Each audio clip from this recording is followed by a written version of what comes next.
Television చర్చల్లో ఇటీవల TV5 anchor Sambasivarao ప్రసారం చేసిన ఒక కార్యక్రమం సోషల్ మీడియాలో తీవ్ర దుమారం రేపింది. ఈ కార్యక్రమంపై వ్యంగ్యంగా ట్రోల్స్, మీమ్స్ వెల్లువెత్తాయి. ఆంధ్రప్రదేశ్ రాజకీయాలపై సాంబశివరావు చేసిన వ్యాఖ్యలు, ఆయన ప్రదర్శించిన తీరు పట్ల నెటిజన్లు తీవ్ర అభ్యంతరం వ్యక్తం చేస్తున్నారు. ఈ చర్చలో సాంబశివరావు టీడీపీకి మద్దతుగా మాట్లాడారని, ముఖ్యంగా తెలుగుదేశం పార్టీని మోస్తూ వైఎస్ఆర్సీపీ జగన్మోహన్ రెడ్డిపై నిరాధారమైన ఆరోపణలు చేశారని నెటిజన్లు ఆరోపిస్తున్నారు.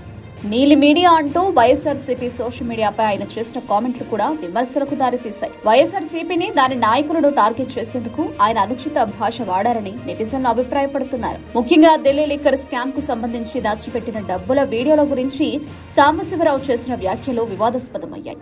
ఈ స్కామ్ తో వైఎస్ఆర్సీపీకి ఎలాంటి సంబంధం లేదని స్పష్టంగా తెలిసినప్పటికీ ఆయన కావాలనే ఆ అంశాన్ని వైఎస్ఆర్సీపీకి అంటగట్టే ప్రయత్నం చేశారని నెటిజన్లు మండిపడుతున్నారు.